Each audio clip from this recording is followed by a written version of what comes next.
Walking a path along the roots of Pikes Peak, you take a fork in the road to the Anselm Society Digital Pub. Inside is a raucous conversation on the arts, faith, and whether Gerard Manley Hopkins had style or voice, or both. At a corner table by the fire are three people.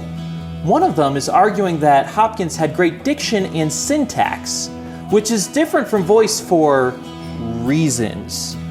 And that person's me, Matthew Mellema, and welcome to Believe to See, a podcast of the Anselm Society Arts Guild. Here at Believe to See, we explore the relationship between faith, art, and storytelling. Our goal is to help you connect the great story, the great stories, and our own story in order to understand what it means to live with a Christian imagination. Now, if you've ever written stories, you've probably had somebody comment on your voice. You have a strong voice, a unique voice, something like that. We all know that voice is important. In fact, it is essential to a good story. But what is it? Let me take y'all back in time to the mid-aughts. Coldplay and Facebook are both still cool. Jim Halpert and Pam Beesly have finally kissed. And the key to being effective at texting is mastering T9. It was a magical time. I'm in college, majoring in English. And when I'm not trying and failing to get the abs of Gerard Butler in 300, I'm trying my hand at creative writing. And along the way, I receive a compliment that will echo in my head for years, that I have a strong voice. Now, obviously, I was flattered, glad to hear it and all of that, but I wasn't quite sure what that meant. Is it some particular way that I write? If so, what is it?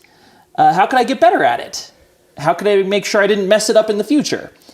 Now, throughout the years, I've spent a long time mulling over my voice, but I'm still not sure I can define what that voice is. Honestly, I'm not super sure I can define what any voice is. So that's what we're here to try to determine today. Voice. What is it? Why does it matter? And how do you find yours? And to help me on this quest, I'm joined by Evangeline Denmark and Mandy Hauk. Evangeline, how are you? I am doing well tonight. Thank you. Were you good at texting with the T9 board? I don't really remember. Okay. Sorry. That's okay. It's par for the territory. How about you, Mandy? How are you doing? I'm great, thank you. Okay. Do you remember when Facebook was cool? I do, yes. They had the flare. Do you remember that? They had these virtual bulletin boards and you would send each other flare, which I never understood why it was called flare, but it was little buttons of like funny things. Yeah, that was my favorite part of Facebook. I remember when my college finally got Facebook. And my techie friend runs in and tells me, like, we have Facebook. You need a profile right away. I didn't know what it was, but I signed up and my world was never the same. And my kids will never, ever believe me that Facebook used to be cool. No, they will not. But that is neither here nor there. What is here is voice. Either of you have a nice, simple, pat definition for what voice is? No, absolutely not. Nope. What are your priors? Like when you think, oh, this writer has good voice, what do you think, Evangeline? You had to start with me. Yeah. Earlier I told you I had never read a book in my life, remember? Like 5 minutes ago. It's like, you'll get it. All right, so since I guess poetry is fresh in my mind because we had a poetry night, Anselm Poetry Night, just the other night. So I can only point to people and examples. Like, so I'm thinking the difference between, is it William Carlos Williams? Yes. What is that? The I've plums? eaten the plums that were in the icebox. Right. Versus. So much depends upon the red wheelbarrow, glazed in rain, beside the white chickens. Yes. That is voice. Versus. That is voice. but so is, turning in the widening gyre, Yeats. So is E.E. Cummings. So it's the distillation of, word choice and lens the author writes through. And Robert Frost, nothing gold can stay. Yes. Nature's first green is gold. Just the cadence and everything is so different than... how does the plum one begin? I have something to tell you. Is that it? That is just to say. That is This just is- to say. this is just to say. I have eaten the. Yes. Like even just if you listen. Right. Even those first few words. This is first few just to words. say the choice that you make to express what you're trying to express is voice, I think. Okay. There, we did it. I have End my- of We're done. podcast. End of podcast. So Play the outro. I just find this whole thing very confusing. So do I. I find it very hard to define voice that isn't just kind of passing the buck, and we have like this infinite regress of voice is tone, and tone is diction, and diction of, like. So yes, Mandy. I would just say I find it hard to define voice in ways other than what we just did, which is say examples. Yeah. There's no way to articulate it. You just go, it's this, and then you give an example. Exactly. But yeah, so what were you going to say? I'm sorry. Yeah, and we Tone. will be giving examples here before long. So I agree. I think the best way to get at voice is indirectly, but It's almost the only way. yeah. But let's try. Let's look at some attempts to define it more directly. So just before this episode, I decided to just see what the general zeitgeist was. So I did a Google search of what is voice in writing, and here's some of the top results. Okay. Okay, so here's this is from a New York Times article, and it says, and I quote, "A writer's voice is the way his or her personality comes through on the page, via everything from word choice and sentence structure to tone and punctuation." That's close to what I said. Okay. I agree Okay. with that. So my question, word choice, structure, punctuation, tone, that kind of sounds just like everything about writing. So It's true. voice is writing. Voice is, yeah. Voice is however you Creative writing. express art, because I was just thinking of like Miyazaki's voice in if you think about Studio Ghibli movies, Spirited Away, which I know I always talk about Miyazaki. Me and Danielle watched Spirit Away for the first time just a couple nights ago. But I have the thoughts, but lens, yes. yeah, the Okay. lens through which you see the story. My Neighbor Totoro has such a strong voice, and it's so gentle. So I think any art that you're creating, you're going to have a voice, even if it's So visual. like the viewpoint? Maybe, yeah. I like lens. that. When you say lens, I like that. Because you Yeah. think about like the old Alfred Hitchcock movies, and the Yeah. women always had the fuzzy, the lens he chose to show certain scenes and certain character or actors and stuff. Right. It's kind of like, there's a little bit of the aesthetic quality that you choose, which, normally we think of that as a visual, but I think that can apply to, fiction, to music even. Yeah, because I think it touches the same parts of your brain. Like Right, sensory. Right. You react to, this is just to say I ate the plums in the icebox. Right. Is touching all these different It is. emotional reactions and aesthetic reactions inside you than nature's first green is gold. Its hardest hue to hold. Yes. That's so different. It's so funny. Mandy was moving her hand like she's conducting Yes. an orchestra, and that's so true with that. Nature's green is gold. It just flows, Right. and it has this cadence. And then this is just to say, you're You're already almost snapping. You're snapping, right? Exactly. I'm already in the mood. It's going to be funny. It's Right, like Billy Collins' voices. oh yeah, I mean, yeah. So, okay. I think there's a couple things holding me up here. One is saying that a voice is like a lens. It's sort of like using one metaphor to describe another metaphor. You're That's right. true. Yeah. So- okay. we're artists. What What's do we your mean problem? by voice? So obviously this is a metaphor talking about somebody talking at you, giving a speech? How does that help at what we're getting at with writing or storytelling? Well, someone expressing at you. Expressing at me. Okay. Okay, well, if Right? you think about literally voice, and I would talk primarily about singing. If you think about compare Billie Holiday's voice to Ella Fitzgerald's voice. So Billie Holiday's is gritty, and it sounds almost like a trombone, not a human's voice. So she has that some people don't like it. It's off-putting to some. But then Ella's is so rich. But then you have like bluegrass singer voices, the females in particular, like Alison Krauss is very thin. And so I think that can be translated to writing. When you think about a singing voice and a writing voice, I think they can be comparable. Okay, so I don't totally mean to just be playing dumb here, but I know that's the dynamic we're taking here. It's okay, Matt. So I see it. I can see the analogy with voice, because like different voices, singing voices sound differently. But is there something beyond that? Like, are we talking about effect on the reader? Yes, effect on the reader / listener.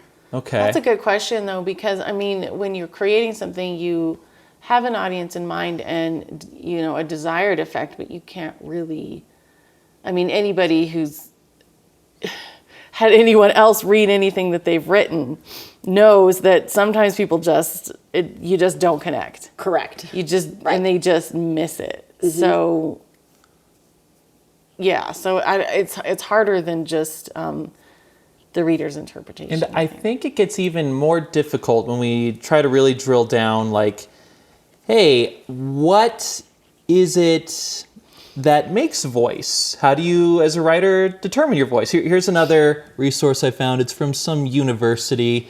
Sorry, university, I forgot which one it was. Just one of them. But so let's see. It says, voice is one of the most important features of literature and nonfiction writing and affects how the material is read and received. Did AI write Completely setting the mood. That's AI. That is AI. Then it goes on later. Consider the elements that make up voice in writing. So now we have 4 bullet Consider points. the elements. There is some voice in this passage, right? Yeah, I'm Consider the thinking elements. of Dead Poet Society. Tear that page out. All right, what are the Everyone elements? consider these All right, elements. we're considering. I'll consider. Element 1, diction, or the author's choice of words, chosen to communicate a particular effect. 2, details, includes facts, observations, reasons, and examples. 3, syntax, the way words are arranged. Imagery, or the visual representation of sensory experience. Okay, so we have, again, diction, the details you emphasize, the imagery, and the syntax. So, again, writing. Like, I mean, how can you get more to, like, voice is accomplished by the words you choose and the order you put them in. Yeah, that's all writing is. Choosing words and putting them in a particular order. You can't get more general than that. That is why I contend, I reiterate, I think that was AI generated. Because what you just read had a very boring voice. It did. So it I did think make this is sense. timely to talk about voice because that is the key with all this AI nonsense. AI doesn't have voice.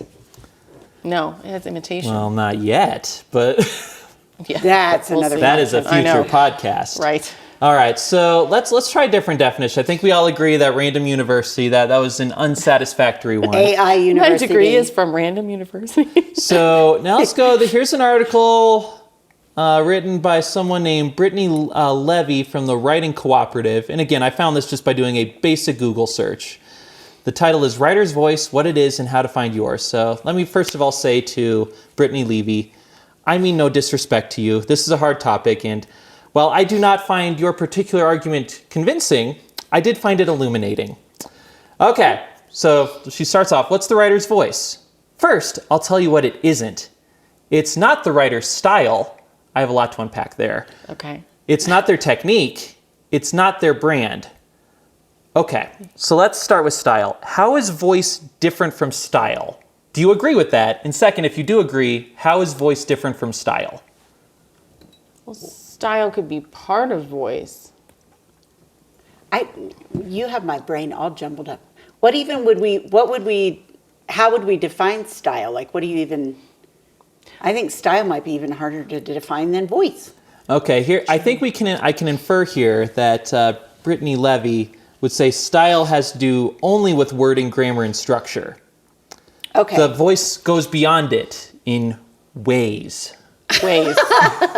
Okay. Okay. Because I was about to say, well, style, wouldn't that include, like, how many figures of speech you use Right. in your writing. Your level of vocabulary. Yeah, are you, is your writing spare, like Hemingway?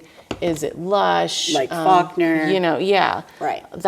But maybe, according to Brittany Levy, that is something to do with voice and not style. So maybe she would say style is part of voice, but voice is style plus? In which case, Mandy, what is the plus? What? I don't know. Ask Brittany. Do you have her number? Let's do a dial-in. I'm not really clear on what she's getting at, because I do think style is an element. I mean, the way that we just agreed to define it, we define terms. If we're talking about, once again, examples are helpful. Hemingway versus Faulkner. But I think if you had mentioned Hemingway versus Faulkner and how they're different, I would have said their voices are different. I wouldn't have said style. Or style. Okay. I don't really think I don't talk about style. Yeah. So that's hard for me to I would have automatically grasp. gone to voice. Yes. Interesting. So Well, now maybe it's because might she's have to- right and voice isn't Yeah. style. She could be right. Yeah, I don't because know. we clearly don't know what style is. I know. Well, I've never been accused of having styles. Yeah, me neither. All right, so next, she helps us out a little bit by saying which elements are part of your writer's voice. So here we go. First one, personality. So your voice should reflect you, your emotions and beliefs, and what moves you.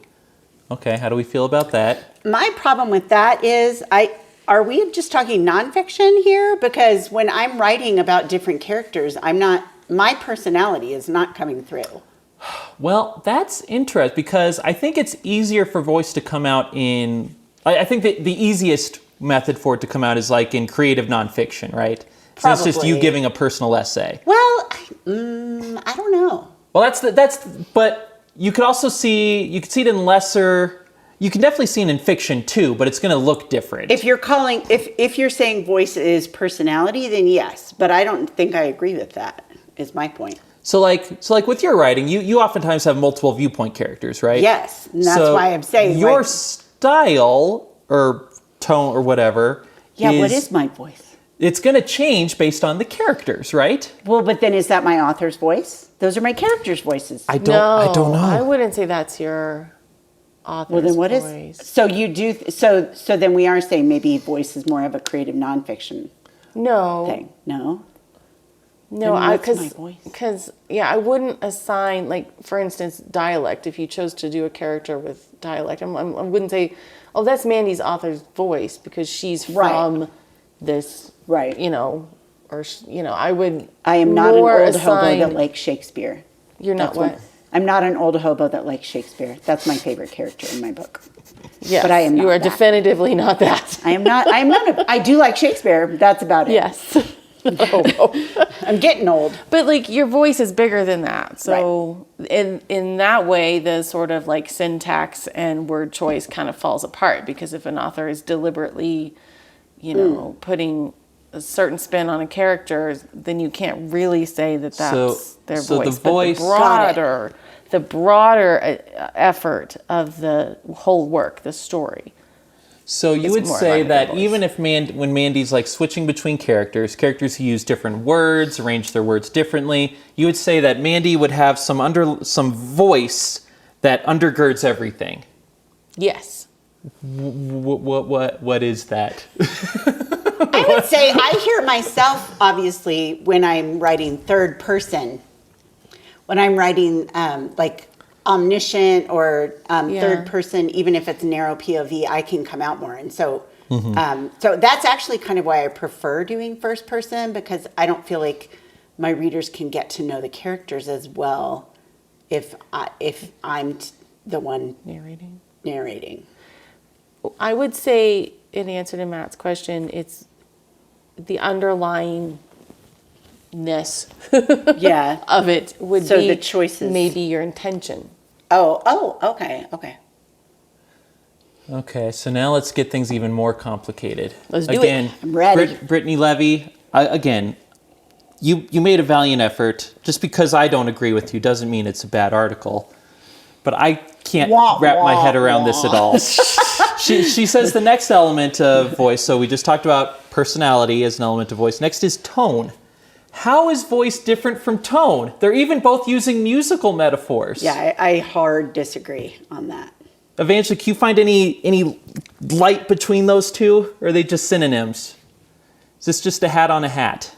That's a good question.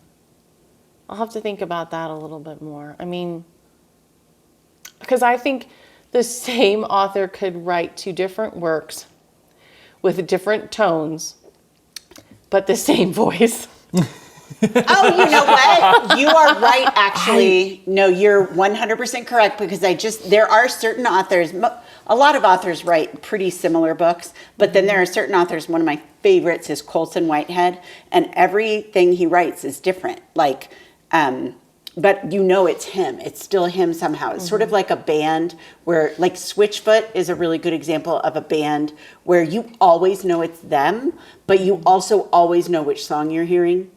Do you know what I mean? Their songs don't sound the same. So like Colson Whitehead is a master at that, because he'll write satirical, funny stuff, but then he'll write like really gut-wrenching, heartbreaking, solemn stuff. But I still know it's him. Okay. Do you think that there's the same or a similar intention? Yes. Like a way of viewing the world, or like a desire to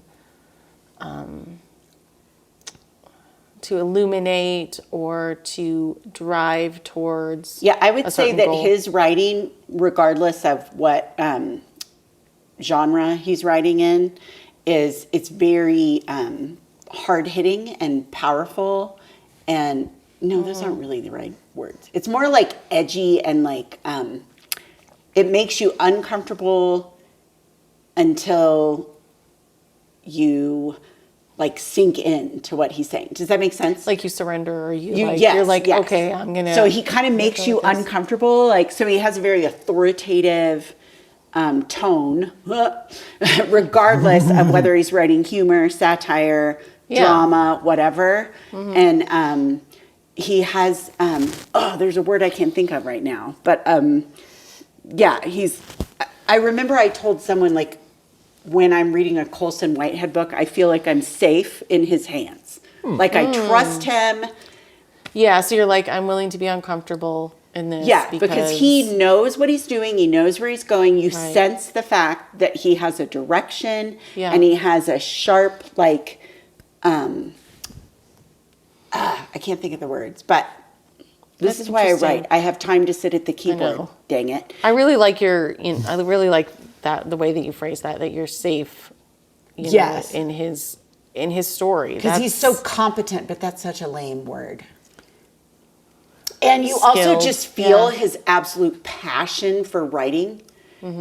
Just regardless of what he's writing, you can just feel it. I think we are actually getting at something here.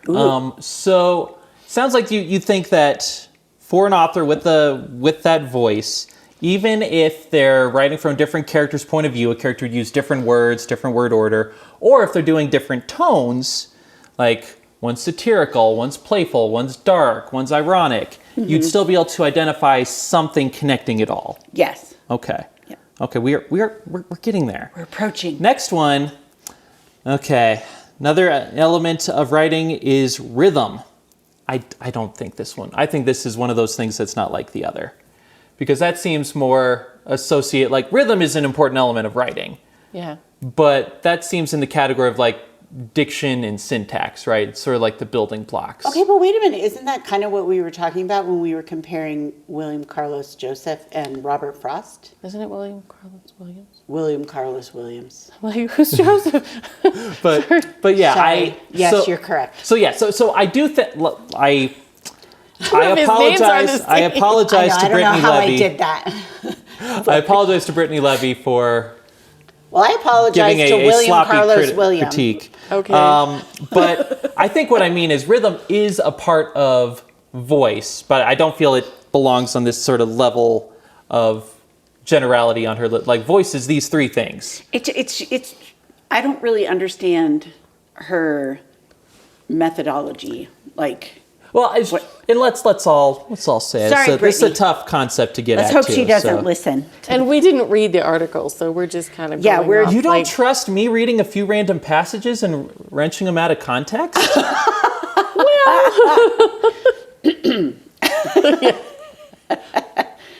I think So- that was rhetorical.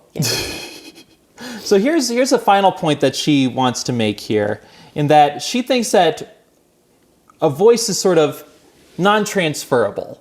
Like, your voice is your voice. Agreed. Okay, you agree. Agreed. I gave that kind of a side eye, but you tell me why you agree. Thank you for asking right as I was taking a drink of water. Mm-hmm. No, I do agree. That we've talked about this before, how you and I, you talk about how you can't read Cormac McCarthy, because then you like accidentally or on purpose, whatever, try and fail miserably to emulate him. Yes. And I did the same with Shirley Jackson, because Shirley Jackson has this incredible way of writing very detached characters, but then you, the reader, are still attached to them. And so I was trying to be cool like her, and I just could not. I don't think, so this is back to AI. I don't think you can imitate. I think it's too unique. Yeah, I think every artist has their phases of learning by imitating Correct. people that they admire. And I Right. think that is part of the process of discovering your voice. Right. But eventually you come to a place where, all those things are part of your substrate, Yes. part of your collective unconscious, or whatever, however you want to say it, that feeds into what is you. So you might Right. find like elements of, like turns of phrase that are from other creators that you admire that have kind of come into your repertoire, but they're Right, not. but it's not wholly transferable. No, it's Right. no, it's Because not. wasn't it Ben Franklin that learned to write by imitating a bunch of other writers? I think That that's sounds right. like something he would have tried. Yeah. Yes.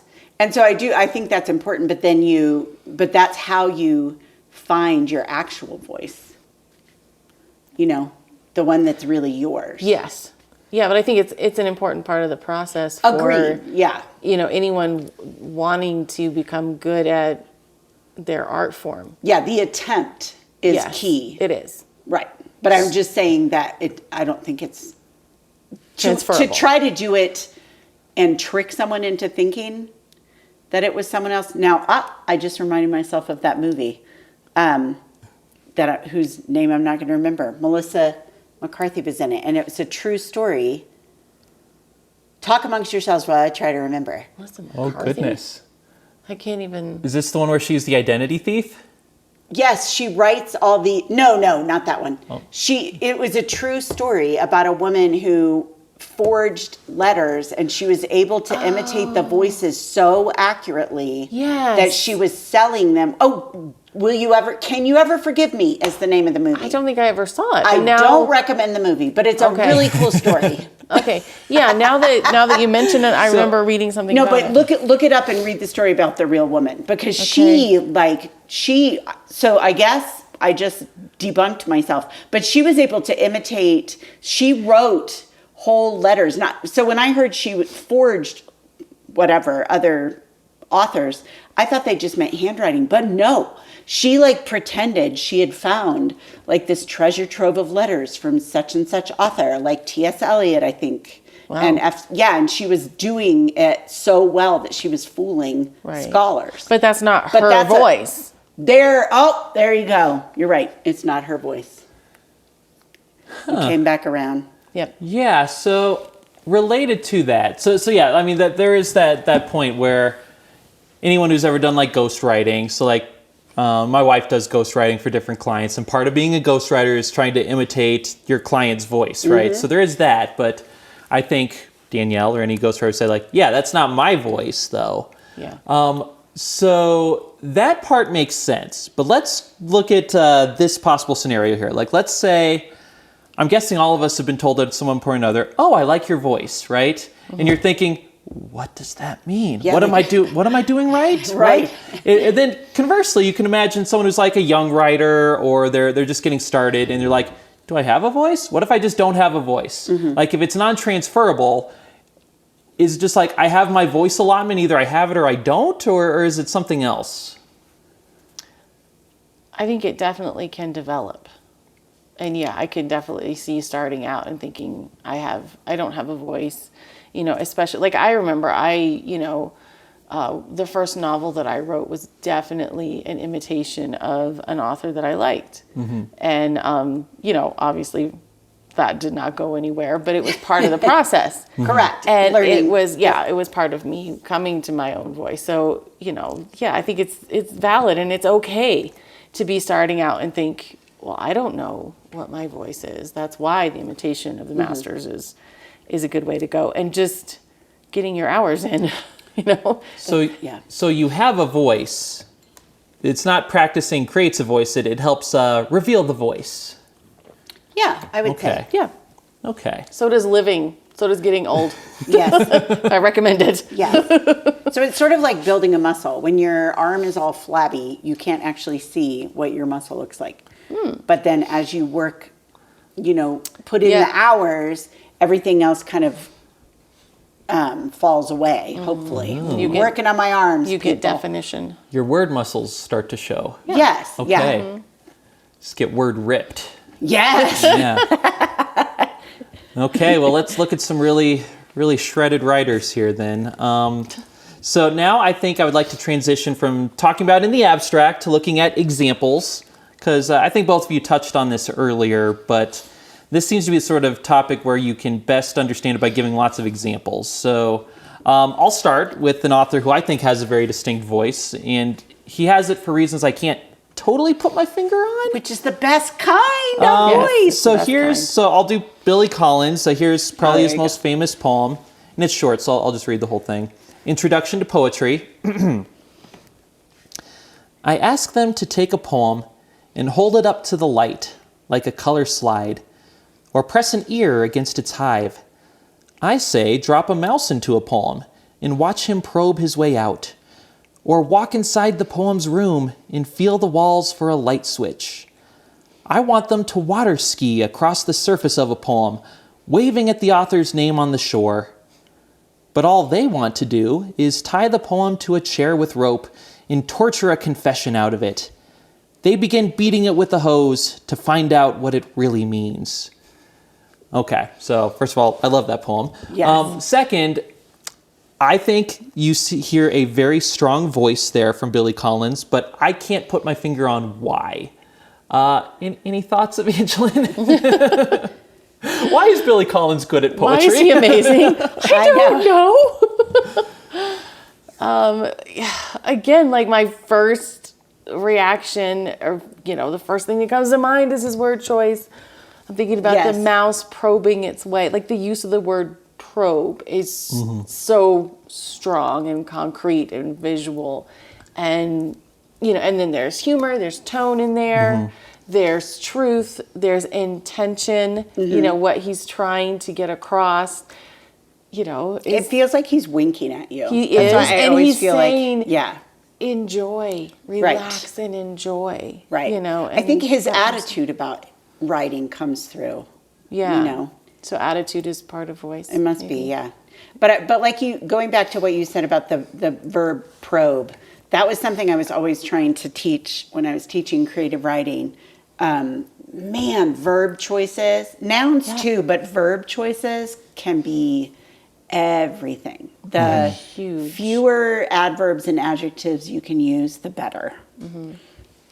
Because we have so many good words. So many. It's not 1984 where they're shrinking all the words. There's not enough words for door. I will say that. Well, make some new ones. Shakespeare made up all kinds of words. What was that scene in Donnie Darko where, well, you obviously, you didn't go to my college then, because all of us literary types loved it, but one of the English teachers says like offhand, some famous linguist said that of all the word combinations in the English language, the most beautiful is cellar door. Okay. Digression over. As you were saying. Yes, but cellar entrance, cellar entryway, none of that really works. Cellar portico.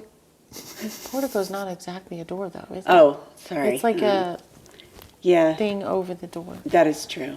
See? Yeah, It please, didn't work. please So- give me suggestions for door. Here's the thing about Billy Collins in that poem. I feel like I can point to individual elements. There's the diction, like using a word like water ski. I think Yes. is really Brilliant. It's funny. It's Inspired. It's contemporary. It's casual. And then there's the images, like you mentioned, Evangeline. So there's the mouse like probing its way out, feeling for the light switch. There's the sort of wry sense of humor. Like I do feel like he's kind of like telling a little subtle joke and winking at us. Like, Yes. hey, me and you were both in on this little joke together.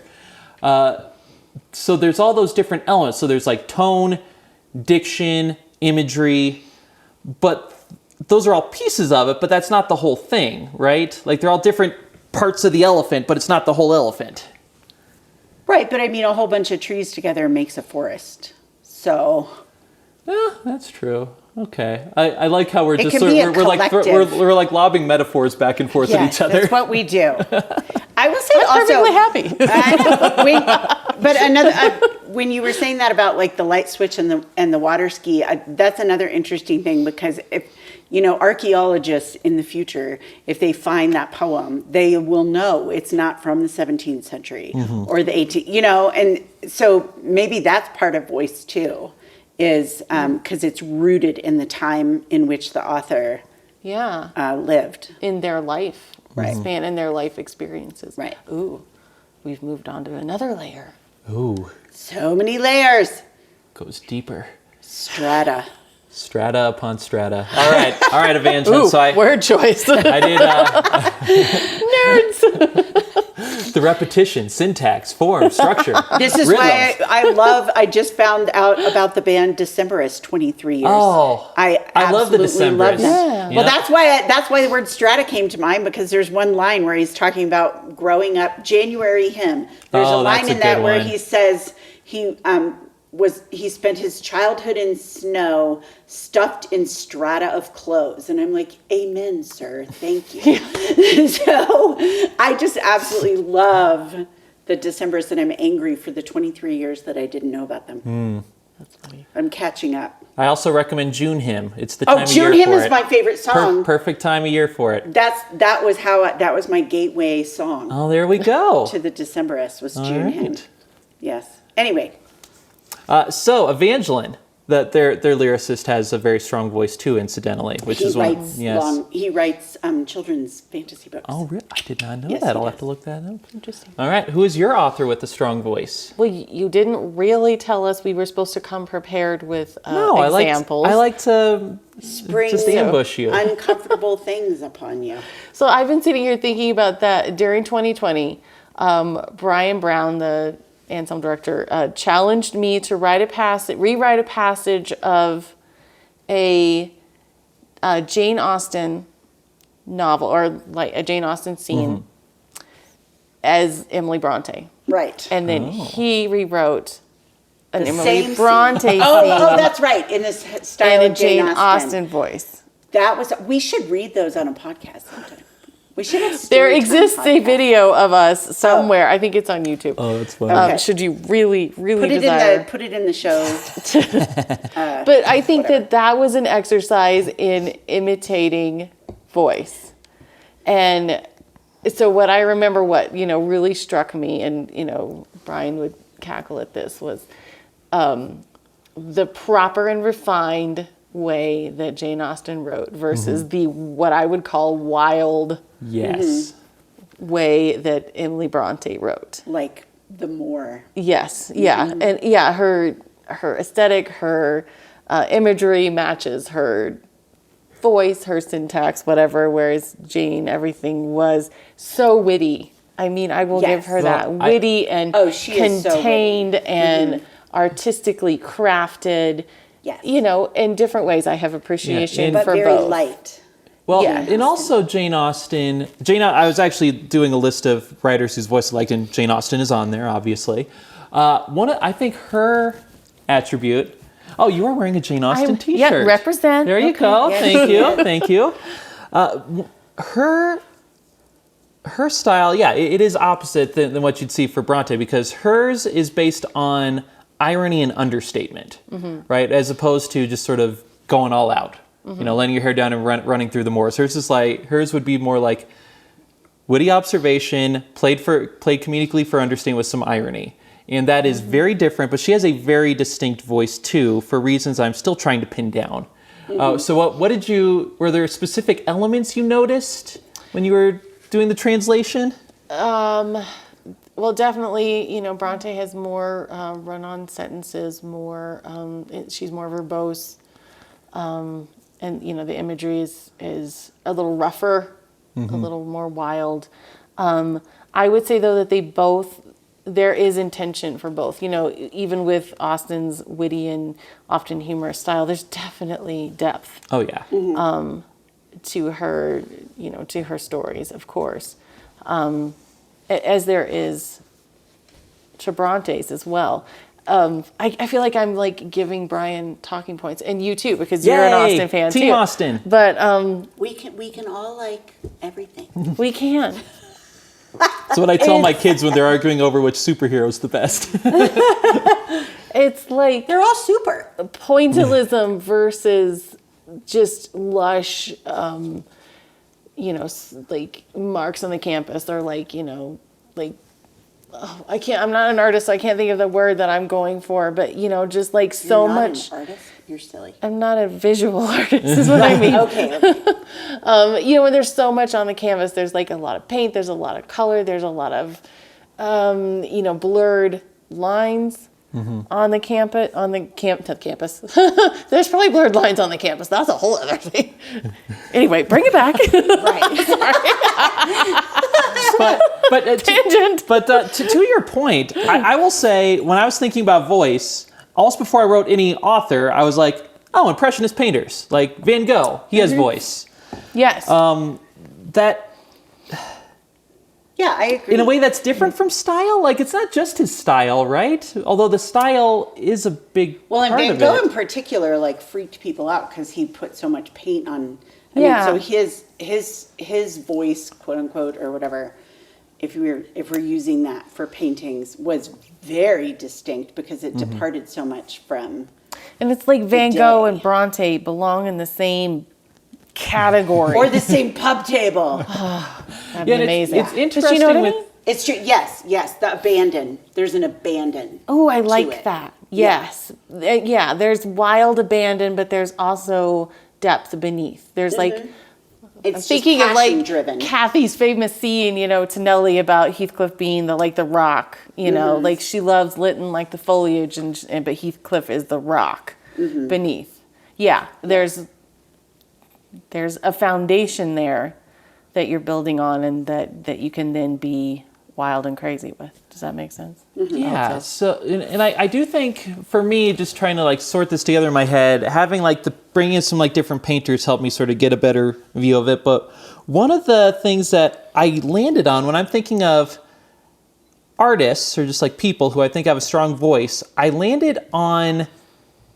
First of all, I went to essayists. So a writer who I think has a very strong, distinctive voice I like a lot is David Sedaris. Oh, yes. So yeah, personal essays, and again, that is something. There's something in the tone. You can look at the diction, but there's something underlying it. Where E.B. White's essays are fabulous. Just so you know, he did not just write Charlotte's Web and whatever.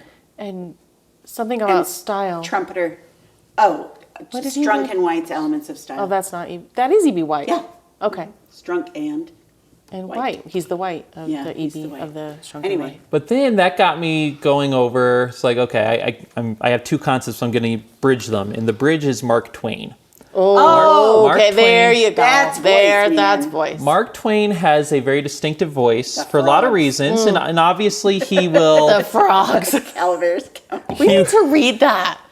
That should be an Anselm That should event. be an Anselm night. Yeah. Yes. Okay. So, Okay, that's happening. obviously, like, Huck Finn, he goes out of his way to, like, mimic very specific dialects. So, in that way, you can see his diction and syntax going all over the place because he's mimicking other dialects. But whether he's doing that or he's talking about Marvelous Frogs, or he's doing like an essay on the awful German language. There's some underlying voice that I think makes sense for reasons I'm not sure I can articulate, but that makes sense. He'd be sort of similar to Billy Collins. He's as far winking as at I always you. feel like he's winking at you. Yeah. And here's something that I found really interesting. I forget where I heard this, but Mark Twain had this shtick for a while because back in his day he was extremely popular. So he'd go and he'd like give talks. He was like the Beatles. Yeah, he'd give talks and he'd be on like this platform, huge crowd around him. He's just sort of sitting there. He has like his cigar that he's chomping. He's in his white suit, his flared hair. You know, it's all this shtick. And he'd get up and he'd start talking. You know, he'd tell stories. He'd have this drawl. And what was pointed out, I think it was like a podcast I was listening to, that Mark Twain sort of invented the modern conception of stand-up comedy. Oh, he was kind of the first stand-up comic. Interesting. Oh, yeah. that is interesting. I can totally see that. Yeah. Yeah.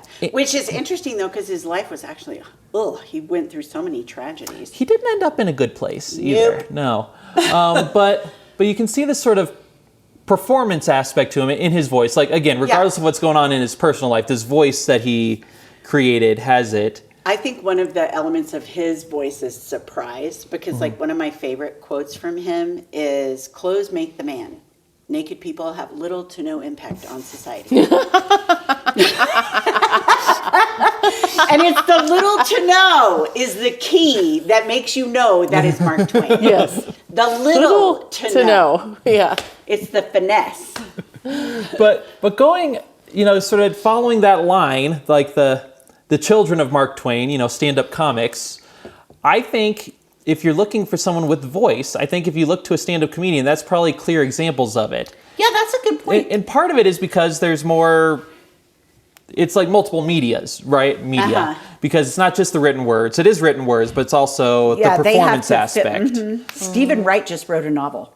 Oh, really? Yes, I'm so excited. I love him. My favorite joke from Stephen Wright is, if you're traveling at the speed of light, and I'm talking like Stephen Wright right now. Evangeline looks like she doesn't know who we're talking about. If you're driving at the speed of light and you turn your headlights on, and then he just pauses and the audience cracks up laughing. His voice is absurdity, I would say. Well, and there you go. Like that to me is, if I'm trying to conceptualize voice, I'm thinking like, okay, think of a stand-up comedian who I really like. What is it about them? Like their whole thing, Am I making sense? Does this? Yeah, I think so. Okay. I have a couple of examples. Yes, please do share. These are two, I think, of the most distinct, not the most, I won't say that, but two people authors I thought of when you were talking about voice. So one is Anthony Doerr. This is All the Light We Cannot See. So this is an example of, I'm just going to read, this is the beginning of his leaflets. At dusk, they pour from the sky. They blow across the ramparts, turn cartwheels over rooftops, flutter into the ravines between homes. Entire streets, Mandy does not have her reading glasses on. Entire streets swirl with them, flashing white against the cobbles. Urgent message to the inhabitants of this town, they say. Depart immediately to open country. So, you're automatically what are you figuring out? I'm repeating the words. I'm feeling them around. Also, I read it wasn't homes, swirling it them was houses. like wine. It was houses, not homes. Mandy needs her reading glasses.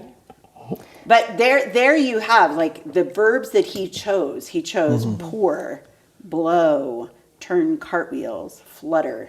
And then we have Colson Whitehead, and this is a little excerpt from Sag Harbor. Randy drove a moss green Toyota hatchback that he claimed to have bought for $100. Its fenders were dented and dimpled. Rust mottled the frame in leprous clumps. And the inside smelled like hippie anarchists on the lam had made it their commune. But who was I to cast aspersions? Randy had a license, he had a car, and our world had changed.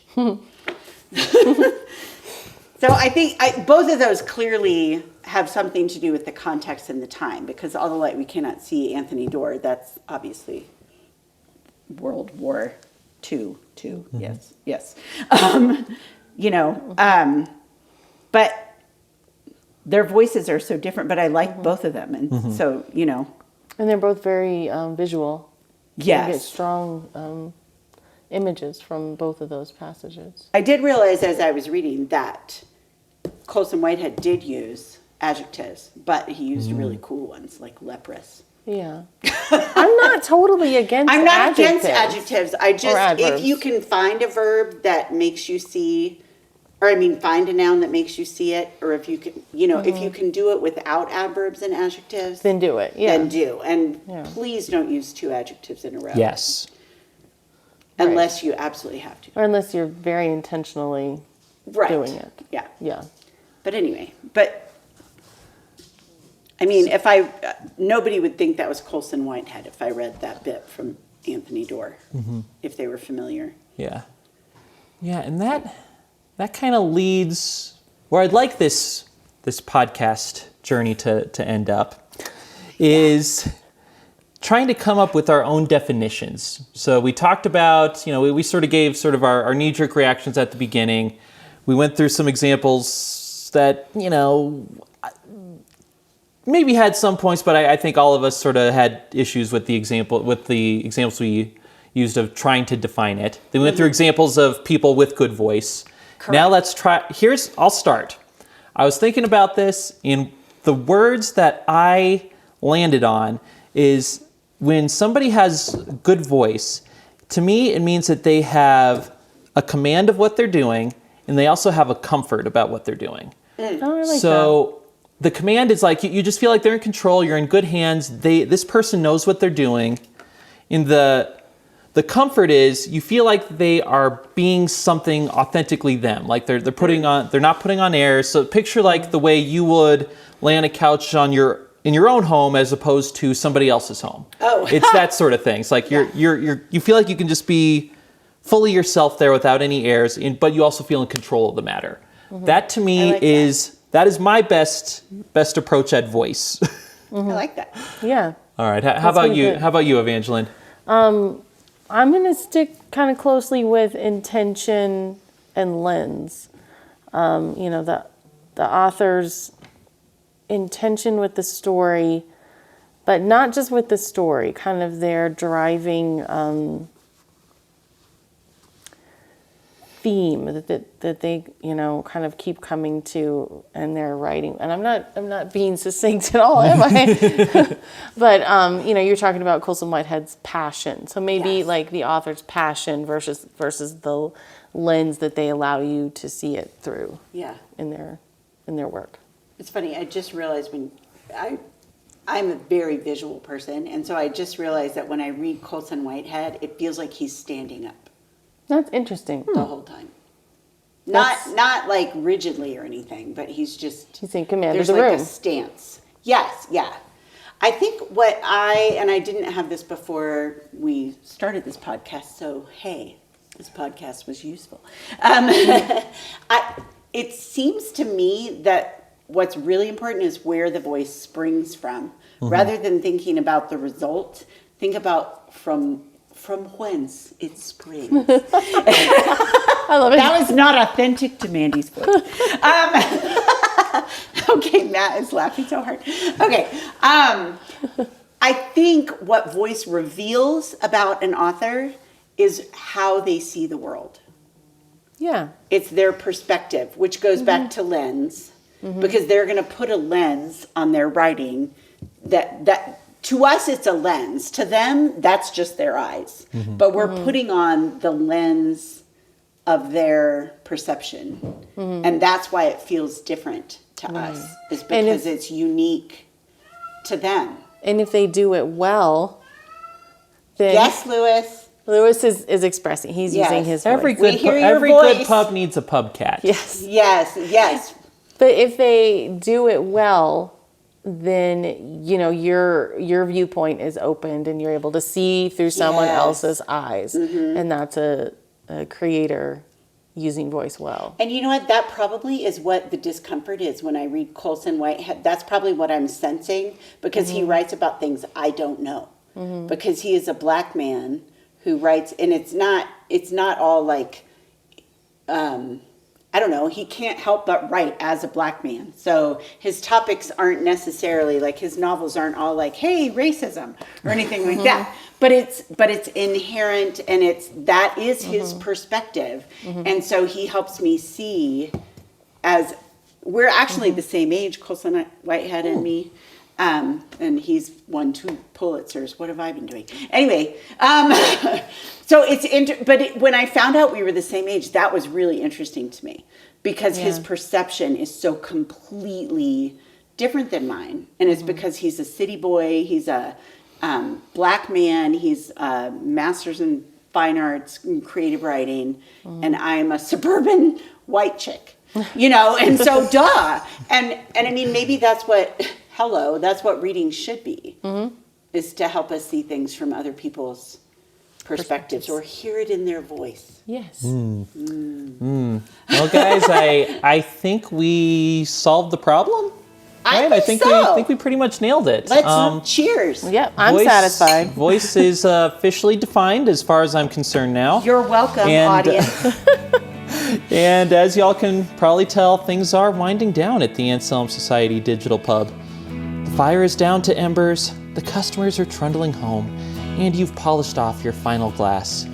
Once again, Believe to See is a podcast of the Anselm Society Arts Guild. If you have maybe 30 or so seconds to spare right now, please rate and review this show on iTunes, Spotify, or wherever you get your podcasts. Thank you so much for listening, and we will catch you next time.